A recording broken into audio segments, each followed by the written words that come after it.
in terms of color and dynamic range, this is an area right here I'd want to work on. I would want to kind of patch this so that this seems like where the sun is coming up, and then all of a sudden you run out of color and then you come back to it. And from a visual standpoint, this area right here, it doesn't make sense to me. And so I would like to patch that and have more of a flow, sort of this orange and yellow, with this being the most exciting part of the yellow and orange, but just dealing with this from a value and color standpoint. Overall, what I start to think about when I think about improvement, if I was standing there with Mark, let's say this was a workshop, um, one of the big questions I would ask here is, Mark, where do you want the viewer to end up? Because there's a ton of movement, as I've already mentioned, on this diagonal. I mean, you have this real exciting movement from the idea of church and older architecture to commerce, and totally different from a conceptual standpoint and modern, all that. Big movement back and forth here. This is the highest building, high contrast here. There's a light here. But then I've got this incredibly strong pull to go back here. And so I'm torn, and this ends up winning out, but then that ends up sucking me into an area of the image that sort of traps me visually, and then I leave. This is taking me away from a lot of the detail that seems to be very exciting. It's pulling me into sort of the backdrop for the image, and then potentially trapping me and taking me out. And how could we deal with that? We could try and deal with it in Photoshop. After Photomatics, we could try and desaturate this. I mean, one of the things that I would do if, in fact, I wanted to move the viewer in this direction is I'd really try and bring up the idea of sort of this orange glow out in these buildings and here reflected off of this building. I definitely would want to take that away from the yellow-green and back to the orange and really sort of pump up the idea here, tone it down here.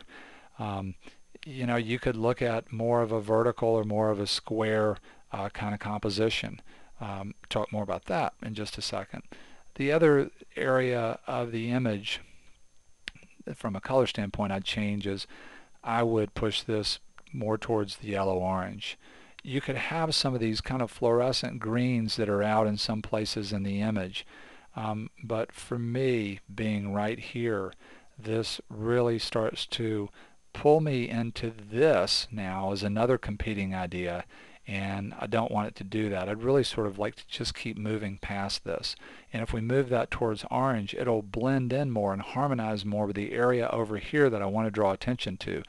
This pulls away being green now. If it was orange, I can harmonize with this and maybe actually even add to it. If I was going to put green into this image, I would put it down in here. What am I trying to do? I'm trying to balance all this diagonal movement and create some feeling of diagonal movement now going in this direction. And that brings me to another point, which is, as crazy dramatic as this sky is, it's super cool, it's very ominous. In some respects, it's also really competing with this real strong movement in this direction.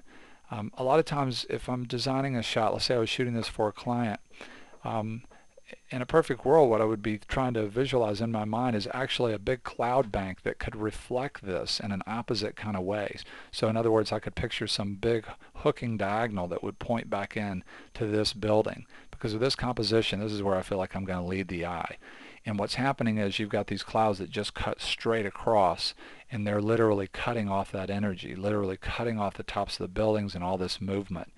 And you could play around with motion blurs and liquefy and stuff, but you really, for me, I just almost could think vertical here. And one other thing that I'll say that's just kind of is just kind of up against this from this particular place on his building looking out.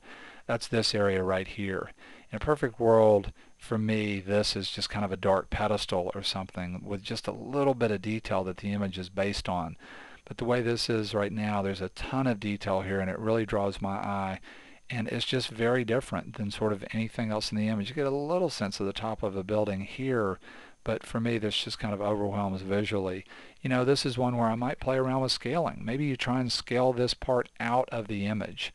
The last thing that I'll say here, just in terms of improvement, that is that it just makes it really difficult when let's just say that we're just sort of confined to Mark's deck. Not that this isn't incredible, man. I love city living, and I'd love to have this view. It's amazing.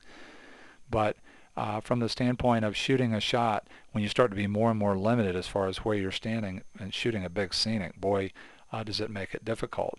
So a lot of things that we've really talked about here.